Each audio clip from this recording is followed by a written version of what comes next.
As a parent, I can tell you that worrying about the health of your unborn baby can be one of the most stressful experiences of your entire life. You instinctively want so badly for them just to be healthy. Life is going to be hard enough no matter what, and you pray or hope or whatever it is you do when you're worried over something you have no control of, that they're not going to start their life with some physical or mental disadvantage. The moment my son Kyler was born, I instinctively counted his fingers and toes. 10? Whew, thank you. Did the same for my daughter Monroe. 10 again? All right. It's terrifying. Did the ultrasound miss something? Are they going to have a hole in their heart? Are they going to have all their organs, both their eyes, all their chromosomes? Well, what if these worries were a thing of the past? What if you knew what kind of kid you were going to have at conception, knew they'd be tall, healthy, intelligent, athletic, free from any and all disease? Would you give them that gift of certainty if you could? I bet you would. I mean, who wouldn't? What could be wrong with that scenario? It sounds great at the selfish individual level, but what if suddenly you find yourself living in a reality where you can't afford genetic engineering and others can? You think your kid's having a hard time making the varsity basketball team now? What if the competition is genetically enhanced to be more athletic than a normal human being? Having a hard time getting into an Ivy League school already? What if the competition has genetically modified brains? The gap between the haves and the have-nots could grow impossibly wide to breach in this brave new reality. Can we stop it? Should we stop it if we can? So many questions. Work can wait.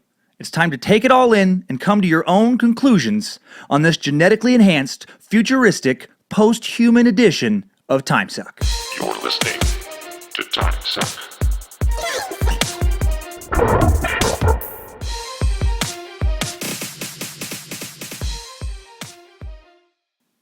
Welcome to the show, everybody. I'm Dan Cummins, and today's Timesuck is brought to us by Mack Weldon. With smart designs, premium fabrics, and a simple online shopping experience, Mack Weldon underwear are definitely better than whatever you're currently wearing. And I can personally vouch for that because I wear them myself. I bought a pair of their 18-hour boxer briefs and ended up wearing them for about 36 hours. Even though I did about 4 hours of yard work on the first day. It's a true story. Woke up the next day, got caught up in some errands, decided to take a shower that night, and totally forgot I was wearing dirty underwear. That's how good they are. Mack Weldon's mesh zone design pushed my ball sweat out away from me and into Mother Nature where it belongs, instead of letting it turn into some vinegar-based genital stew, because no one wants that ever. Mack Weldon boxer briefs are so comfortable, once you wear a pair, other underwear will feel like barely pliable sandpaper rubber banded to your nutsack.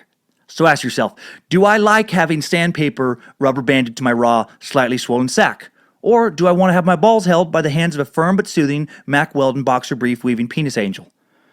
And they have a lot more than boxers, luxurious socks, a grown-up hoodie you can wear everywhere. I have one of those and I do. Awesome t-shirts and so much more. In addition to looking and feeling great, all Mack Weldon products are crafted with natural fibers that have built-in performance capabilities, so they work hard too. It's like they're hitting the bench press while you're doing squats. Or maybe it's nothing like that. Maybe they're just awesome even when you're lazy and terrible. They even have a line of silver underwear and shirts that are naturally odor-eliminating antimicrobial. And they're shipped right to your door, so you don't have to go shopping and lose focus because you want to punch some other customers in the face at an actual store. And if you don't like your first pair, you can keep it, and they will still refund your money. No questions asked.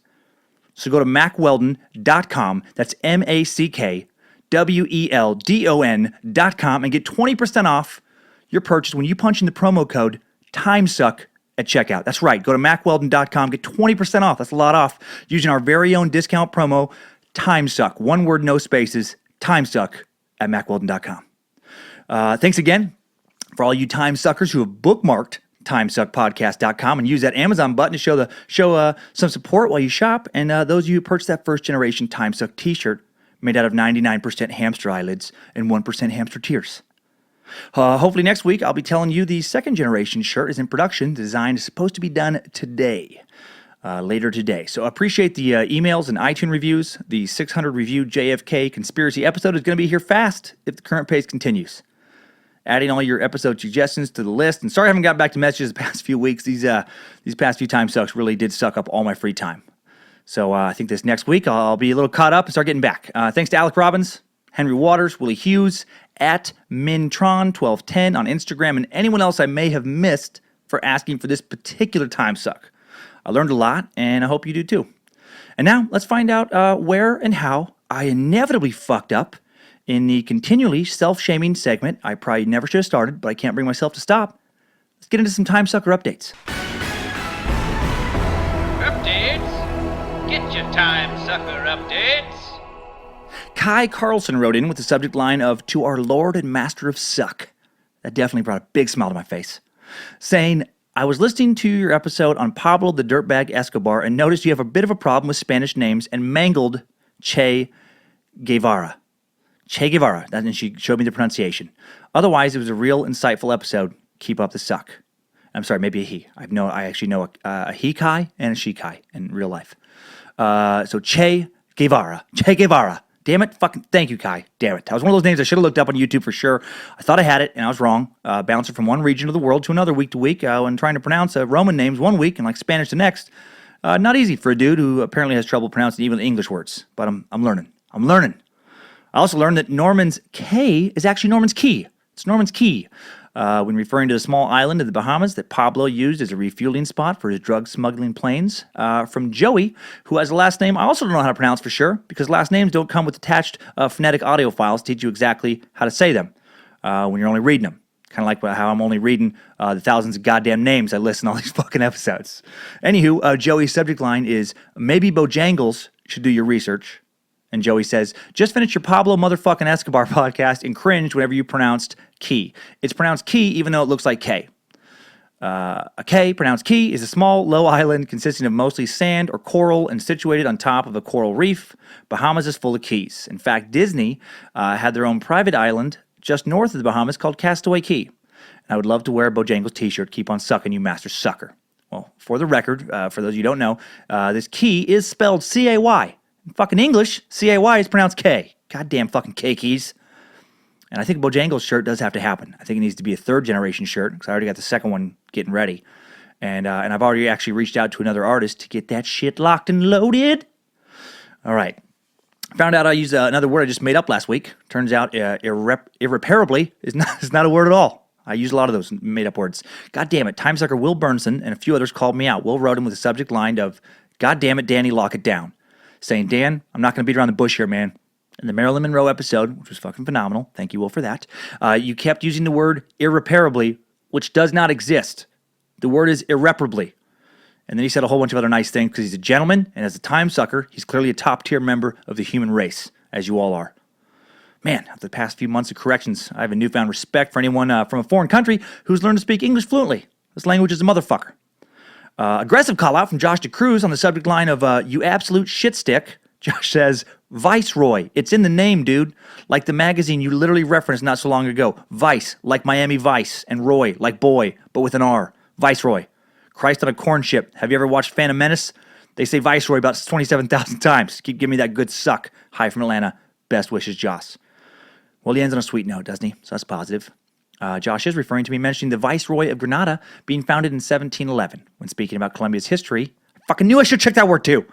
I called it Viceroy. God damn it. I think I may have some kind of brain disorder when it comes to properly pronouncing words. You may have heard of it. It's called being kind of dumb. And it affects nearly all of us from time to time. Quick Instagram update. Check out some amazing Bojangles artwork created by some time suckers, Thomas Royal and Reese Bank on my Instagram page, at Dan Cummins Comedy. So cool. I've always envied people who are talented when it comes to drawing, man, painting, etc. Highly suggest you check out their work. Again, in my Instagram, at Dan Cummins Comedy is where those pictures are posted. And finally, this is from Zachary Summers after a subject line of, here's the deal, Dan. He says, sackofdogshit.com is an actual place in the form of shitsenders.com, a website that will anonymously send elephant, gorilla, or cow shit to a hated individual in your life. You're welcome, everybody. I repeat, shitsenders.com. Well, I looked it up. And while I can't vouch for it, I haven't tried using it yet, shitsenders.com does appear to be a real business, a gag business of some sort. There's a fucking website for everything. Well, thanks for the extra knowledge, time suckers. Love the reciprocal suck. I suck you, you suck me. Just a big circle of suck. Now let's get curious. Let's all get sucked into the exciting and terrifying world of genetic modification. Thanks, time suckers. I needed that. We all did.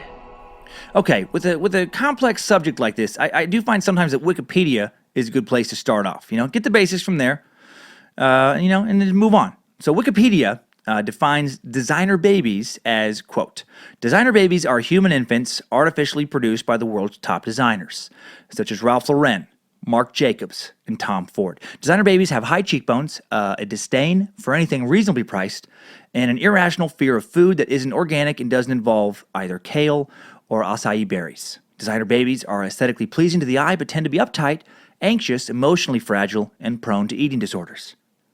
No, Wikipedia doesn't say any of that. Wikipedia says a designer baby is a human embryo that has been genetically modified, usually following guidelines set by the parent or scientist to produce desirable traits. All right, so which traits exactly are we talking about here? After hitting up a lot of articles, apparently just about anything. Intelligence, looks, muscle mass, eye color, hair color, sight, hearing, even personality and disposition, and so much more could be eventually genetically engineered. But before we get into the how and the should we, I was curious as to what we've already done. Well, on August 29th, 2000, Adam Nash, the world's first designer baby, was born. His parents decided it was critically important for their son to have a penis somewhere between 8 and 10 inches long after Adam's father spent a lifetime being ridiculed for his 1.5-inch micropenis. While the procedure worked, young Adam ended up being ridiculed anyway due to his penis being a full 10 inches long at birth. Initially, the doctor and nurses honestly thought he had a third leg with some kind of tiny, wonky foot at the end. And of course, Adam now goes by the nickname of Kickstand. No, of course, that's not true. But he was born on August 29th, 2000, and Adam Nash is the world's first designer baby. He was conceived through in vitro fertilization and pre-implementation genetic diagnosis, PGD. So he could donate his cord blood to his sister, his umbilical cord blood. Molly, who was born with Fanconi anemia. Fanconi anemia is a disease passed down through families. It's an inherited disease that mainly affects the bone marrow. It results in decreased production of all types of blood cells and hurts one's ability to fight off infection, amongst many other terrible symptoms. So it's obviously very problematic and can be fatal.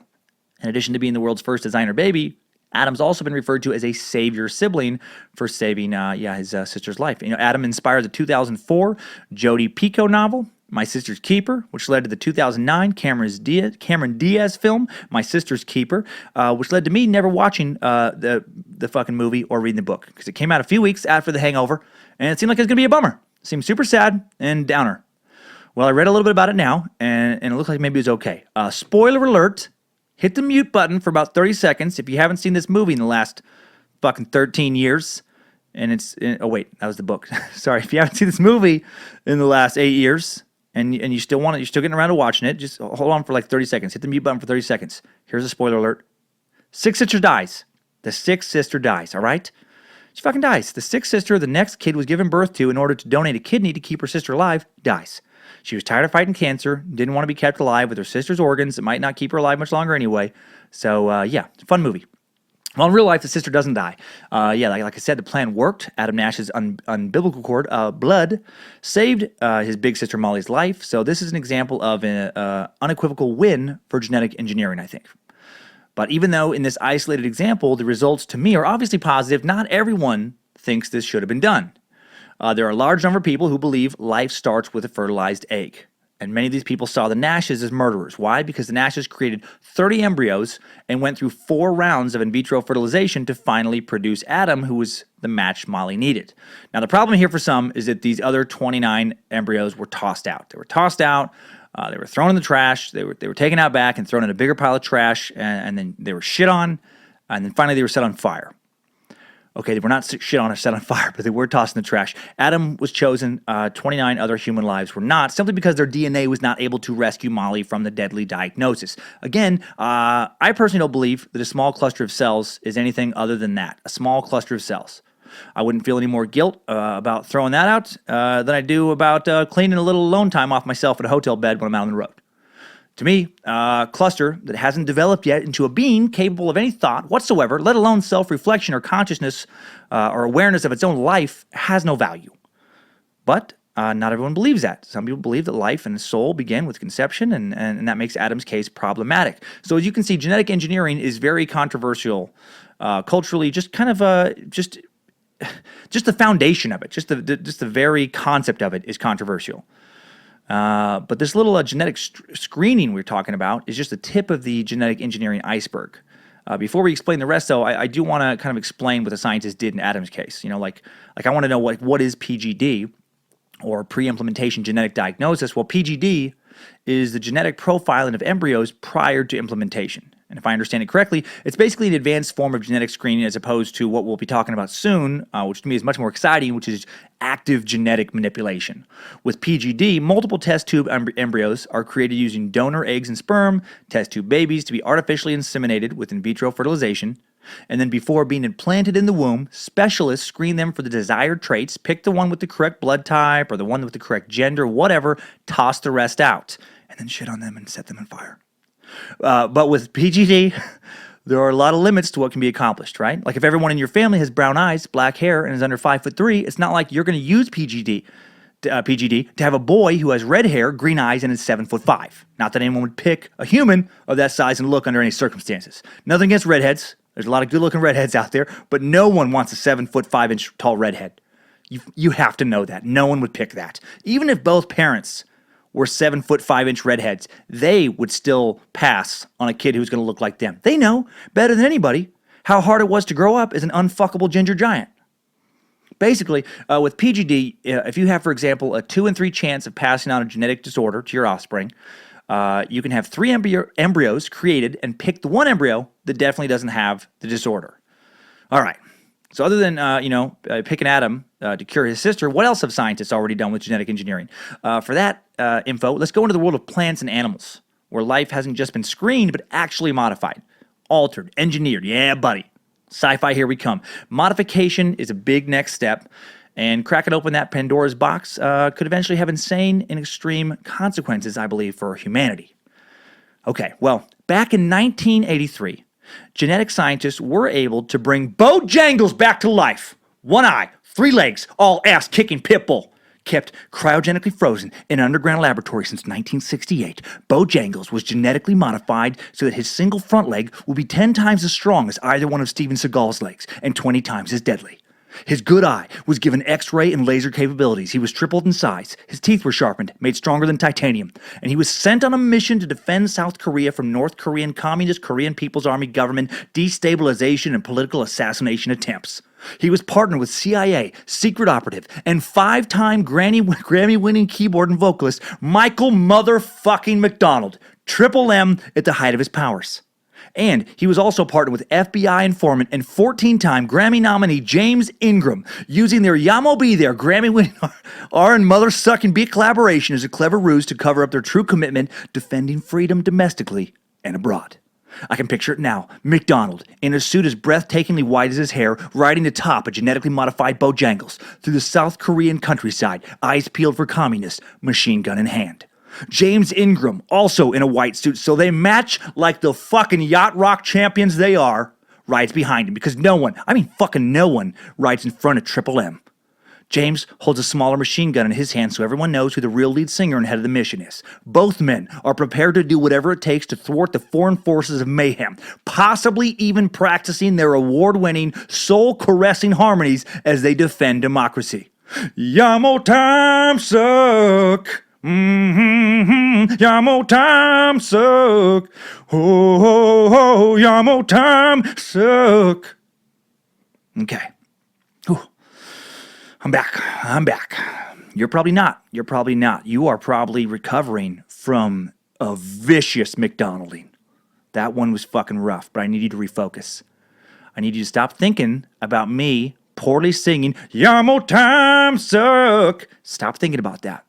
Get it out of your head. Let's talk about some real genetic engineering feats. Let's talk about some cray-cray genetically modified animals that are out there already, like Dolly the sheep. Most of you have probably heard of Dolly the sheep. In 1996, British scientists created the first clone sheep named Dolly by transferring the nucleus from an adult cell into an unfertilized premature egg whose nucleus had been removed. Sounds crazy. A process called nuclear transfer.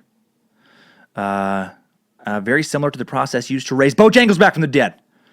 I hope I'm saying nuclear correct. I know I was correct on that before, and now it's fucking in my head because of all these goddamn updates, and I don't remember if I was saying it the right way the first time or now the wrong way. But I'm gonna have to go with nuclear. Is how I want to say it. Well, Dolly wasn't as lucky as Bojangles. Sadly, Dolly died of a lung disease at the age of 6.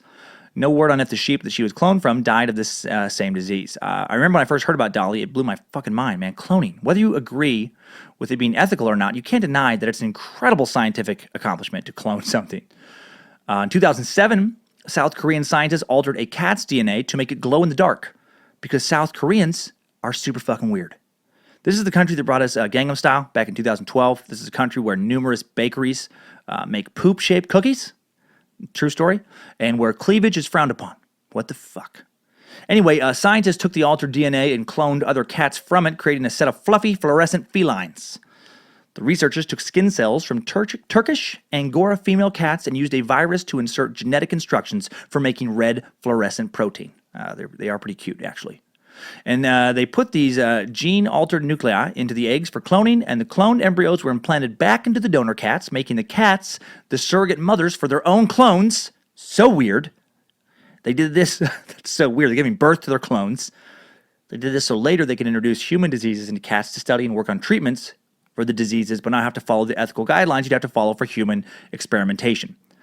So the prepping them to die of horrible diseases, not as cute. Smart, though.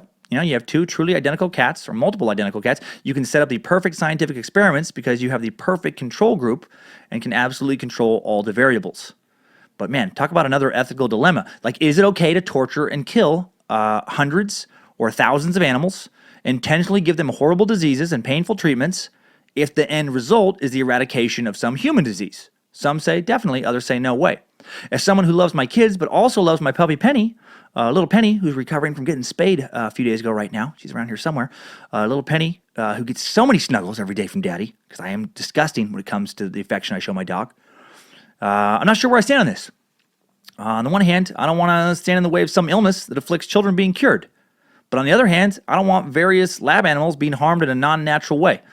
And then on my third hand, topping off my genetically modified third fucking power arm, I treat myself to some froyo and don't worry about the argument anymore. Seriously, though, it's tough, you know? It's not like these animals would be injected with human diseases out in the wild. I don't know. I feel like the rational, cold, logical part of me says, go ahead and experiment on animals. You know? But then the emotional part of me says, don't you dare fucking touch them. You try and give Penny some disease and I'll bat your fucking skull in. All right. Well, in 2012, scientists at the University of Wyoming engineered goats to produce a protein found in spider silk in the goat's milk. Silk is useful for a variety of applications in materials science and medicine, and it's hard to get spiders to make enough of it. I bet. I would think it would also be hard to milk goats to get enough silk. But what do I know? And this made me think, like, are spiders really being farmed for silk? That is so creepy. Actually, I found out most silk comes from silkworms. Way less creepy than spiders. But I did also find out that people have actually made fabric out of silk taken from actual spiders in places like Madagascar. People have harvested silk from the giant golden orb spider in Madagascar. That has to be one of the worst jobs ever even thought up. I'm sorry, what did you say that you do? I harvest silk from giant African spiders. How do you do that? Well, first I parked my car in the spider farm parking lot. And then for about 20 minutes, I just kind of sit there and quietly cry. Then after deciding not to kill myself that day, I spend about 8 hours, covered in spiders that look like they just crawled out of one of the devil's own nightmares. And then I go back to my car, cry again for a while. And then I go home, take a 2 to 3 hour shower, cry a little bit more. And then I take enough codeine to either dream, not dream, or never wake up again. Okay. Also in 2012, Ag Research, a company owned by the New Zealand government, engineered a cow to produce milk with one of the proteins that many people are allergic to, known as lactoglobulin, with a funny shaped B in front of it. The milk also contained more casein, a nutritious protein found in milk. As someone who's lactose intolerant but loves cheese, got to say, big fan of this one. Thank you, scientists. I have no ethical problems whatsoever when it comes to removing lactose from cows. I want to say that right now. I'd like to remove it from goats as well, if you don't mind. Maybe those spider fucking goats. All right? I'd love to enjoy a block of Gouda that doesn't turn my bowels into a weapon of mass destruction.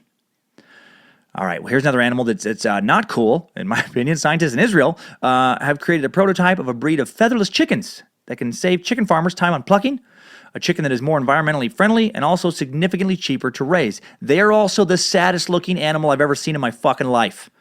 It is just so preposterously sad looking. They look like a cooked chicken breast with legs and a head.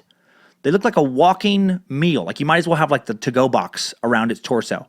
It just doesn't know it's dead yet. It's so horrific. It's so sad. Like, what next? Chickens that just shit honey mustard sauce that you can use to dip their carcasses in? Maybe chickens that instead of clucking, just start yapping, just, time to boil me, time to boil me. Ready for the deep fryer, ready for the deep fryer. When they're at their tastiest. Despite the numerous benefits featherless chickens will provide, there are some serious drawbacks to consider. Mother Nature wouldn't give chickens feathers if she thought they were useless.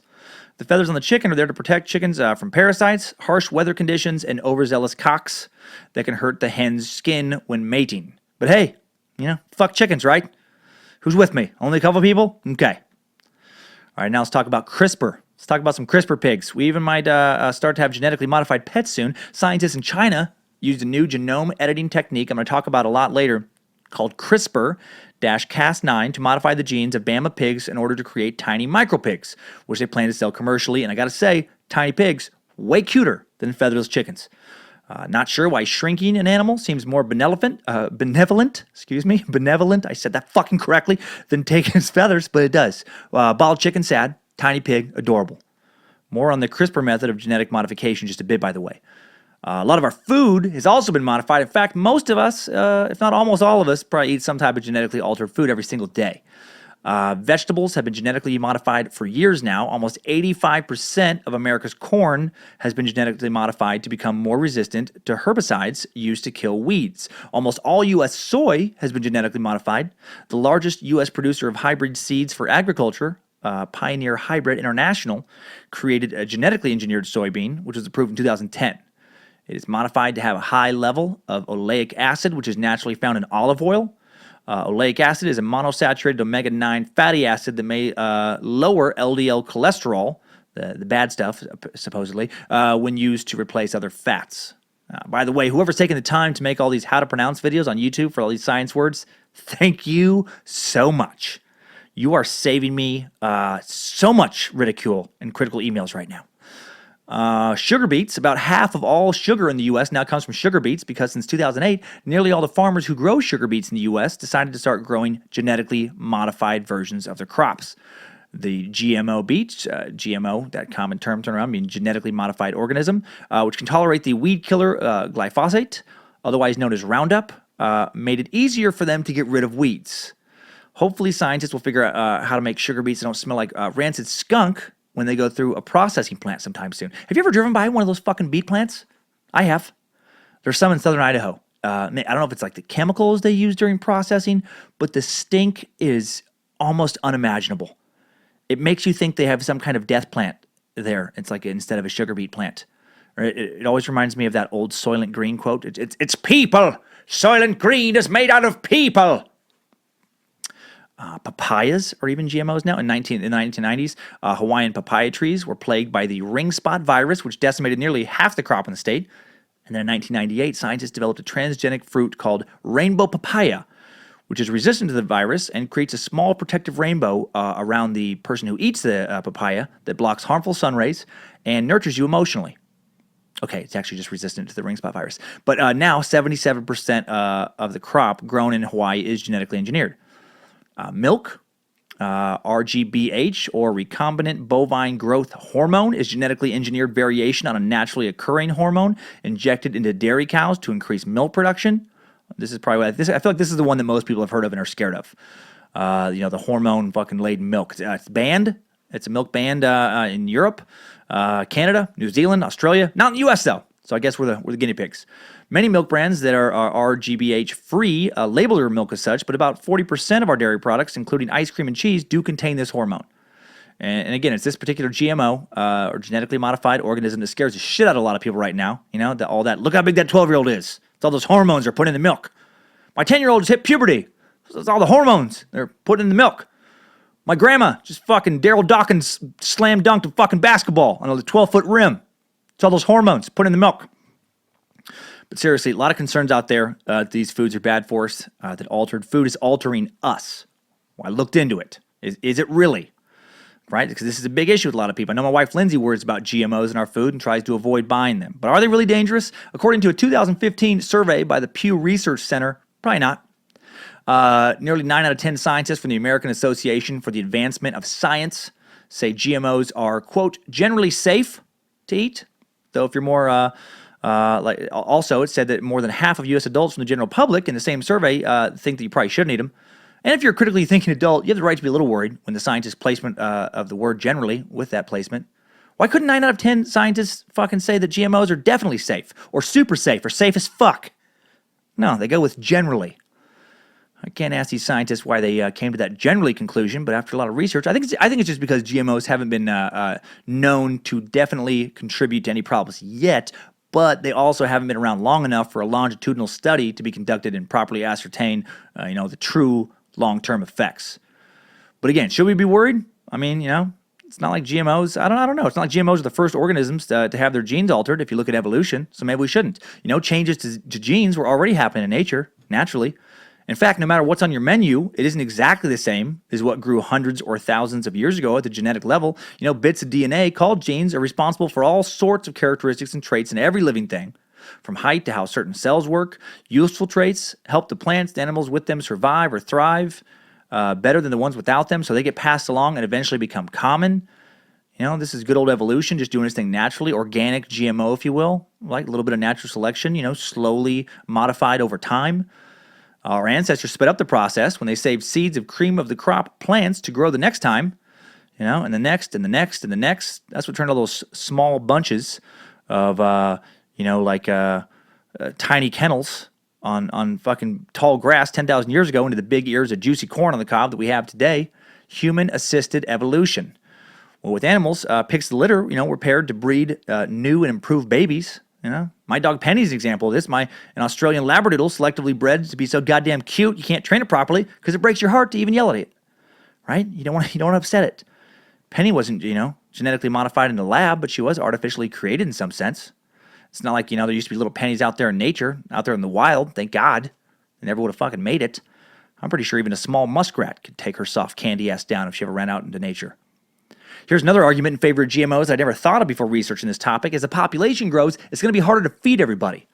Right? The Food and Agricultural Organization of the United Nations estimates food production will need to double in some parts of the world by 2050 to make sure everyone has enough to eat. GMOs are one way to make enough nutritious food available with limited land, water, and other resources. Another way to fix this problem is to put Bojangles in charge, right, of a one-world government. He makes the calls, who lives, who dies, who scratches his soft, tender belly and gets his leg kicking uncontrollably as his tongue flops out of the side of his mouth. And he knows he looks silly, but he just can't stop because it feels so good. It feels so good, sweet mama. But seriously, feeding the ever-growing population of the planet creates a strong pro-argument for GMOs, right? You fucking hippies and your organic farmers market fruit bullshit stands aren't going to cut it, even though I love those places and find it quite delicious. And again, scientists are monitoring, how these new crops affect us. Another group of scientists did an extensive review of research on the safety of crops from GMOs over the past 10 years and found no significant harm directly tied to genetic engineering. Yet, despite no evidence, some people do fear, all right, that you could become genetically modified yourself from eating GMO food. You drink too much hormone milk, and you're going to sprout a fucking second head or something. But this thought is what a lot of prominent scientists are calling, quote, a bunch of silly horse shit. And they've asked the general population to, quote, stop being alarmist, silly dickweeds. All right, but that didn't happen. Excuse me. But seriously, genetic material doesn't get tacked on like pin the tail on a donkey. All right, an added gene isn't going to fall off some hormone-laden milk you just drank and get stuck to your genes. Bacteria-fighting enzymes and processes in your body are designed to prevent a genetic invasion. As a report from the American Medical Association's Council on Science and Public Health explains, if an outside germ somehow survived digestion and got into your gut bacteria, it would have to be enough like your own DNA in just the right place at just the right time to glom onto one of your genes and change it. Which kind of like, the generally modifier above kind of terrifies me, in addition to assuring me. So right now, apparently the GMOs are fine, but if some bioterrorist were to add the right kind of human-like DNA alteration to the code, it sounds like maybe something could change us. And that's what I take from that. But, full disclosure, I couldn't find any scientific documentation that says that's something to be worried about. My imaginary research assistant, Bojangles, however, says he found a shitload of documentation that says I'm right to be nervous. Here's another thought on GMO food to put things in perspective. It's just as possible, or impossible, depending on how you look at it, for non-GMO foods to also change your genes. Anything you eat has DNA that's foreign to you, GMO or not. Again, kind of reassuring, kind of scary, but mostly reassuring, I think. Just like some GMO could theoretically, possibly alter us in some way, so could some good old farmer's market huckleberry jam organic, delicious nonsense. But what about the whole early puberty fear around GMO hormones, right? The big concern I've always heard revolves around, making kids grow up too fast. Well, this phenomenon is called precocious puberty. Some doctors do think it's happening with greater frequency since the 1990s, especially among girls, but they're not certain it has anything to do with GMOs, right? Because there's a lot of other factors. Other factors that have been implicated, besides hormones in food, hormone-mimicking pollutants in the waterways, and even non-hormonal changes like increased exposure to sex in the mass media. Also, not all scientists are convinced that even an actual rise in precocious puberty exists. Reports have been anecdotal, and studies have been small or inconclusive. Precocious puberty, by the way, is defined as the onset of puberty before age 7 or 8 in girls or age 9 in boys. This is a range, and this has been part of the problem of establishing the normal age of puberty. Girls might enter full-blown puberty anytime between ages 9 and 15, boys between 11 and 17. But then there's like Clint Eastwood, for example, who hit puberty in the second trimester in his mom's fucking tummy and had a receding hairline by his third trimester. He was born a fully formed, world-weary man with crow's feet around his eyes. He was never a boy. You show me one photo of a baby-faced Clint Eastwood. From everything I've read, it's probably not milk doing it, even if there is a rise in early puberty. The science just doesn't work out. When precocious puberty entered the radar screen in the early 1990s, the first suspects were hormones in milk and meats, particularly the artificial bovine growth hormone we've talked about, RBGH, but this is a protein hormone that gets completely destroyed in human digestion, not a steroid hormone like estrogen. In the words of Dr. Terry Etherton, an animal nutrition professor from Pennsylvania State University, there are zillions of protein hormones in both plant and animal foods. Zillions. They are digested in the stomach, which kills their ability to have any biological activity. There is just no way to come to a science-based conclusion that hormones in food or dairy products cause early puberty. Thanks, Terry. Makes me feel better about my milk. So worry if you want to about GMOs in our food, but your fears are probably unfounded. The fear is probably just based in the fear of something new and the fear of the unknown. Aren't we always afraid of change? Or maybe you should be scared because maybe everyone in power is lying to us and the earth is flat and the space lizards control our every thought and move. That's also an option if you don't care about science or logic. Okay, now let's talk about CRISPR. I first heard of CRISPR from some of you timesuckers as you wrote in with some show suggestions. I'll be honest, I just added it to the list. I didn't look it up what the acronym even meant. I assumed it was an acronym for some conspiracy theory or something to do with genetic modification. Well, now I know that CRISPR, C-R-I-S-P-R, stands for Chronically Recurring Itchy Syphilis Penis Rash. And I can tell you from personal experience, you don't want to catch it. All right, sweet Christ, you do not want to catch it. It is crazy. You play one game of Does Anyone Know, where I just stuck my wiener for a few hours with some strangers at a campground in 1997, and the next thing you know, you get yourself a case of the CRISPR. No. CRISPR stands for Clustered Regularly Interspaced Short Palindromic Repeats, whatever the fuck that means. Well, whatever all those words mean, it's currently the simplest, most versatile, and precise method of genetic manipulation, known as CRISPR-Cas9. This system consists of two key molecules that introduce a change, a mutation, into the DNA. There's an enzyme called Cas9 that acts as a pair of molecular scissors that can cut the two strands of DNA at a specific location in the genome so that bits of DNA can then be added or removed. And then there's a piece of RNA called guide RNA that consists of a small piece of pre-designed RNA sequence, about 20 bases long, located with a longer RNA scaffold. The scaffold part binds to DNA, and the pre-designed sequence guides Cas9 to the right part of the genome. This makes sure that the Cas9 enzyme cuts the right point in the genome. At this stage, the cell recognizes that the DNA is damaged and tries to repair it. Scientists can then use the DNA repair machinery to introduce changes to one or more genes in the genome of a cell they're working on. In theory, this could lead to almost unlimited genetic manipulation. Now, if you're confused as to what all those terms meant and you want a deeper explanation, I want you to go fuck yourself.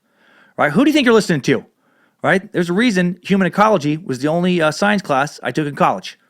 All I had to learn was that polluting the environment was bad, and I had to go on one field trip to a landfill. It was the only science class offered at Gonzaga that you could pass without learning a single equation. Now, if you need more in-depth master's level scientific explanation, you go listen to Bill Nye or Neil deGrasse Tyson or some other scientific intellectual, and then please report back to us. What it sounds like to me that they're saying is like genetic editing is with the process like CRISPR is kind of like computer programming. You know, like you want your website now I'm blanking on the language I use for a little bit of website updates, but shit, whatever. It doesn't matter. The process is what's important here. You know, like you want your website to have a different font, you go in and change the code a little bit. You replace one section of letters, spaces, symbols, and numbers with other letters, spaces, symbols, and numbers, and then presto changeo, you know, now you're seeing Courier instead of Times New Roman on the website. You know, I think it's similar to that. You want brown eyes instead of blue, all right? You go and replace that little section of brown eye code with some blue eye code, and then presto changeo, you got fucking new colored eyes.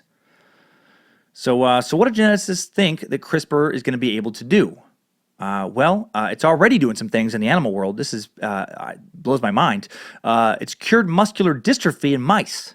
Check that shit out. Duchenne muscular dystrophy is caused by a mutation that prevents the body from producing the dystrophin protein, a critical protein in the development of muscle tissue. People who have this genetic mutation suffer from muscle degeneration that is ultimately fatal. Because the mutation that causes muscular dystrophy affects one specific gene, the disease is a prime target for using CRISPR. Researchers successfully treated muscular dystrophy in lab mice in January of 2016 using CRISPR to cut and repair the dystrophin gene, as I talked about earlier.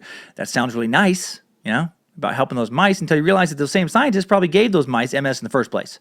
Still, for MS sufferers, amazing. And going back to our earlier debate about experimentation on animals to benefit humans, are you cool with this example, right? Really think about that. Do you mind the fact that probably thousands of mice, thousands of living creatures were given MS and then died of MS in order to finally achieve this result? All right, are you cool with that? Well, now let's change it a little bit. Let's replace mice with hamsters. Maybe you had one as a pet as a kid. Maybe you have one now. Now how do you feel? Now replace hamsters with cats. Same experiment. Now replace cats with dogs. Now replace, and I'm being serious, replace dogs with puppies. All right? Now let's say, you know, it is puppies. Let's say it is puppies. That's what the people have to do. They have to experiment on puppies. But now think about you have MS. Or maybe your mom does. Or maybe your kid. Would you let puppies be experimented on and die over and over and over again in some sterile laboratory where they never get to be pets if it could save your mom's life? Not such an easy fucking choice, is it? Right? This is, again, so many dilemmas, so many ethical dilemmas around this genetic modification and engineering and experimentation. All right? Well, I learned also something else, that CRISPR has eliminated cancer. I'm sorry, actually not CRISPR, a CRISPR, a similar gene editing tool called Talon that works in a similar fashion. An infant girl had lymphoblastic leukemia, a serious form of blood cancer. After trying traditional cancer treating methods such as chemotherapy and bone marrow transplants, the doctors decided to use gene editing technologies in a last-ditch effort to save the girl's life by altering the immune system T cells of the donor to more effectively locate and kill leukemia cells without attacking the girl's body. Doctors successfully eliminated her cancer. That's fucking incredible to me. They created a new kind of little cell, basically, to go fucking fight the cancer. Wow. So curing cancer, and basically it sounds to me like potentially curing almost all diseases. That's fucking huge. What an impact that could have on so many ways in the planet, right? So many ways. Makes me wonder though, like could we be there now? Like, you know, in a much wider scale. Somebody wrote in to me about this, actually kind of posed this problem, where it's like I wonder if this kind of technology could exist right now. What if we could cure cancer right now? Here's the conspiracy theorist in me. But think about all the pressure against curing disease. Think about the pharmaceutical industry, how powerful and large it is. Just the medical industry in general, like one of the biggest, if not the biggest sectors for job growth. What if all of a sudden most of their customers didn't fucking need them anymore, right? Because geneticists figured out how to cure these diseases. You don't think on some level behind the scenes there's going to be some serious political pressure to fucking slow that down because of the impact it could have on the economy? I don't know. That's a whole other side fucking conspiracy issue. But anyway, what else could CRISPR lead to? You know, besides curing diseases. Well, scientists say that one day they could edit viable embryos to eliminate disease before they ever become adults or even regular people. And also, kind of what I talked about earlier, just various attributes like stronger babies, smarter babies, babies with only blue eyes. Gattaca territory basically. And a lot of scientists believe that this is going to happen and that it's going to lead to a new era of humanity, the transhuman era. I hadn't heard of that before. Transhumanism being defined according to transhumanism.org, as a way of thinking about the future that is based on the premise that the human species in its current form does not represent the end of our development, but rather a comparatively early phase. And transhumanists believe that the transhumans phase is just an intermediary phase on our way to becoming posthumans, defined as future beings whose basic capacities are have so radically exceeded those of present humans as that they are no longer unambiguously human by our current standards. Posthumans, as I referenced in the Mandela Effect episode, could be human-designed artificial intelligence programs that have continued to evolve after organic human extinction, some kind of Terminator Skynet shit, or posthumans could be humans whose genetic code has been modified and engineered so much that they're essentially a different species than today's humans. How fucking crazy is that? Modify ourselves into essentially a new race of beings. I think you go far enough into the future, there's almost no limit to what we're capable of, with achieving with technology and biotechnology. And all this reminds me of a book I read years ago called Ilium, written by the incredibly talented Peoria, Illinois author Dan Simmons, a true genius in my opinion. And Ilium's a heavy read, but it's a good read. It's set far, far in the future in some post-human era, a future where a few post-humans have evolved themselves into real replication of the gods of Greek mythology from the Iliad. And they rule from Mars over a brand of unevolved humans on Earth as actual all-powerful gods. They're immortal, they're superhuman. How? Well, they've modified themselves to become that way through extreme genetic modification combined with the development of artificial intelligence and nanotechnology.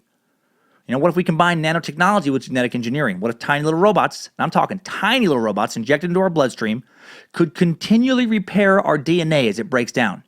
Continually renew us? What if tech transfusions could eternally replace the nanobots as those things break down? We could be immortal. The aging process could theoretically be stopped. At least some of us could. We could possess superhuman strength, superhuman reflexes, cognitive abilities we literally can't even comprehend now. How cool is that? Well, in the book, it is really cool for the very, very, very few people who possess it. The upper 1% of the upper 1% of the upper 1% of the world's wealthy elite. So basically, if your last name isn't, like Rothschild or Rockefeller, you're fucked. And that's a big ethical argument with genetic engineering. Will the benefits be passed on to everyone? There's no way. There's no way they will be. Just like not everybody gets to go to an Ivy League school or be a CEO, not everybody's going to benefit from the new technology. So what if only the wealthy do? Will genetic engineering turn the wealthy into some kind of new race of superhuman overlords who rule over the genetically inferior poor? That sounds fucking terrible. Well, I was wondering then, are any Ilium-like genetic modifications available to adults now? Bummer. No, not yet. Nope, we can't modify ourselves anyway that would give us any superhuman capabilities just yet. I was kind of bummed when I found that out. Part of me was hoping against all reason and sanity to come across some kind of article where tests were being done to give people superhuman strength or some kind of X-Men shit, some kind of Wolverine stuff. Stuff a comic book legend. I was hoping it was maybe becoming reality, some part of me. And maybe it will in 500 or 100 or 50 years, Could we eventually reinforce someone's skeleton with some virtually indestructible material, re-engineer the biology to allow them to heal themselves almost instantaneously? Yeah, why not? I think so. I think we probably will be able to do that stuff if we don't go extinct first. I don't think we're going to be able to fly around like Superman or shoot webs out of our wrists like dumbass Spider-Man, but some version of Wolverine, I think that's going to happen. And with the evolution of military tech, I think a Batman or Iron Man could be right around the corner. I really do. Strange times we're living in, man. I think they're going to get a hell of a lot stranger. Okay, so we're talking about a lot of weird shit here. We're talking about a lot of weird stuff. But really, here's the big $1 million question of this episode. Just because we can do all of this, and it looks like it's only a matter of time before we can, should we do it?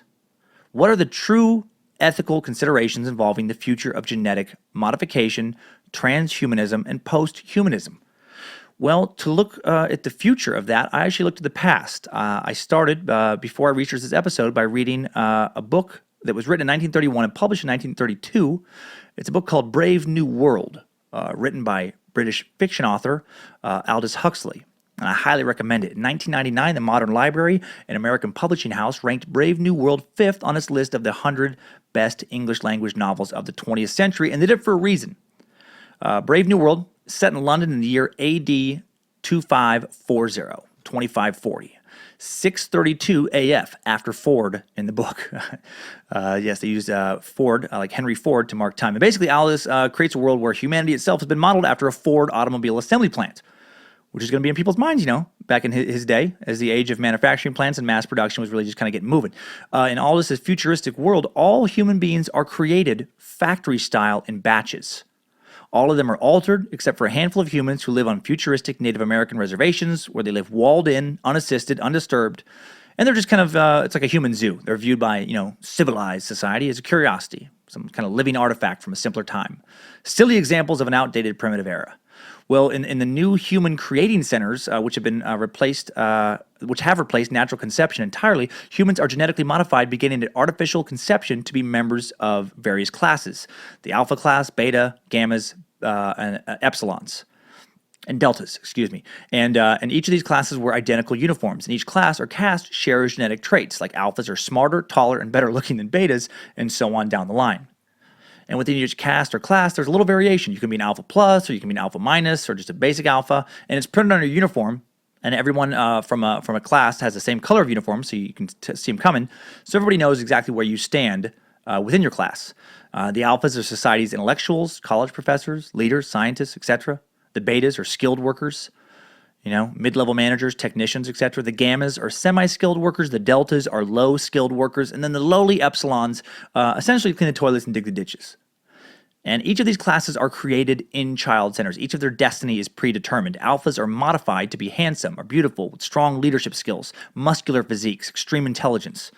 Epsilons, by contrast, have oxygen limited to their fetuses at critical points during brain development, and are given other setbacks. They're created to be below average in every single way. And these kids are raised in batches, dozens big, where each kid in the batch is identical in every way to the others in that batch, all created from a single egg that has been modified to replicate many times over. They're clones of each other, and they're brainwashed from birth to accept their role. Epsilons, for example, are given books as toddlers, but when they touch the book, they're shocked. They are actually shocked, and this is repeated over and over. It's classical behaviors conditioning, gives them a strong negative association with books. And this is nurtured into a negative association with knowledge in general as they grow older.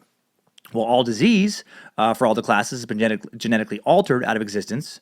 Genes have been altered so that no one ages in the normal way. You enjoy a youthful existence right up until you turn 60, when you're snuffed out and cremated to prevent overpopulation. And you don't even care if you're going to be put down, because you were brainwashed early on to accept death is no big deal. And everyone in every class is brainwashed to accept their role wholeheartedly. They literally don't want to be a member of any other class. They feel like if you're an epsilon, you're brainwashed to think that the alphas have it hard. They have it way harder than you. They got to make all these decisions. That sounds terrible. If you're an alpha, you're brainwashed to think the epsilons are just fucking dirty shitheads and what a horrible existence they have, and you're so lucky to be an alpha. So everybody's happy and everybody's able to look down on the other classes in their own kind of way.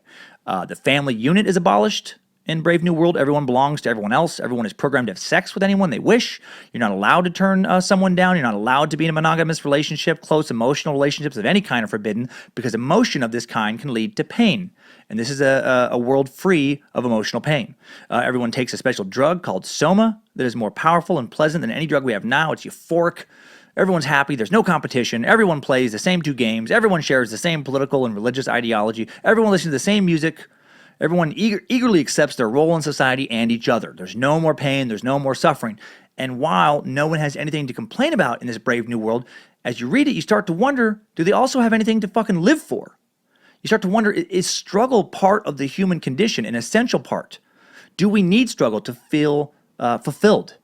This novel makes you think, would a world like that be better than our own? A world where everything has been modified to perfection and no one ever suffers. No one starves. No one dies of disease. Isn't there value in that? No more misery. But would you also lose real joy? Do you need the yin and the yang? Would you want to live in a world where art that comes from suffering no longer exists? No more songs by tortured rock stars because no one feels tortured. No more Van Goghs, no more Dalis, no more individualism, no more philosophers, no more fiction authors. Just mindless games, mindless drugs, casual sex, and dedication forever to keeping things the way they are right now. Endless preservation of the new status quo. Would that comfort be worth sacrificing passion? Would you give up romantic love with all the pain that inevitably comes with it for limitless sexual encounters that could never develop into anything more than that? Would you want to trade grief and mourning the loss of loved ones for no loved ones at all? Would you end world hunger for a life led exactly the same way as everyone else's life? Character, or at least everyone in your class. A character in the book makes an interesting point about religion too, stating that religion comes from suffering. The belief in a higher power is usually associated with the need for some supernatural being to right the wrongs you endure in this world. When do people pray the hardest? When life's at its worst?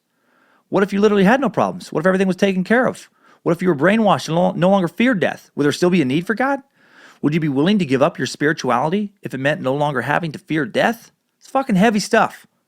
And even if you believe that we shouldn't tinker around with Mother Nature, that we should hold on to our struggle and torment, that having to work for something makes achieving it feel so much sweeter than when it's just handed to you, can we stop the genetic modification trajectory we're already on? Is a brave new world kind of inevitable? Well, I don't think we can stop it. Just like people, countries themselves are competitive and want to become bigger, stronger, continually marching forward, continually progressing. I feel like the need to do that, to perpetually push forward, is hardwired into our DNA. We're evolved to want to continue to evolve. That's what we humans do best, march forward into the unknown. Take the next step in medicine, tech, etc., without worrying about the long-term consequences of our current actions. And if we cared enough about our long-term health, nuclear weapons would have never been invented. So what I take away from this episode is that, ready or not, here we come, designer babies. Here we come, genetic modification. If we don't do it, someone else will. Maybe China, maybe South Korea, Singapore, Japan, maybe Germany or Russia or South Africa. Someone's going to take the next leap, and then the one after that, and so on and so on and so on. And I gotta say, I'm nervous, but I'm fucking excited too. I'm not sure it's the best thing for our planet or humanity, but all this progress with genetic modification, AI, nanotechnology, all this talk of transhumanism and post-humanism, it's exciting as hell to me. And maybe if we do it right, maybe we can find some nice balance between our present, reality of struggle, of torment and joy, failure and triumph, and find some balance between that and then the reality that was laid out in Huxley's Brave New World. I don't know, a little happy medium. I don't know. I think that's the best case we can hope for. And now, let's take one last look at all this madness. I know this was a fucking brainy one, with some top 5 takeaways. Timesuck Top 5 Takeaways. Number 1, CRISPR is not, in fact, a painful venereal disease you can pick up on a camping trip. It's a more powerful, new method of genetic code manipulation that's going to end up giving us much more than just tiny pigs. It may even wipe out disease as we know it, but not anytime soon, because the conspiracy theorist that lives inside of me thinks about how if disease gets wiped out, the entire medical and insurance industry is going to be in a lot of fucking trouble, which makes me think pharmaceutical companies are going to slow down this research as much as humanly possible through lobbying for more and more research-killing government regulation. Number 2, hormones in milk are probably not, according to scientists, quote, putting pubes on your son's ballsack or hairs on your daughter's puss before they should be there, end quote. And yes, Bojangles assures me that is in fact a direct scientific quote from the head of all science. Number 3, Michael McDonald may have been a CIA operative working to prevent communism from spreading to South Korea in the early 80s. Can I prove that? Of course I cannot. But can you disprove it for sure? Exactly. Number 4, genetic modification is going to inevitably lead to incredible advancements in humanity, which is terribly exciting if you're rich and actually get to enjoy them. The rest of us are probably doomed to be mere lowly epsilons, but hey, it's not like being poor in the future is going to be any worse than being poor now. So don't get too bummed out about future you. At least you'll be healthier. Number 5, scientists tell us that GMO foods are generally safe, which makes me feel generally nervous about eating them, except lactose-free milk.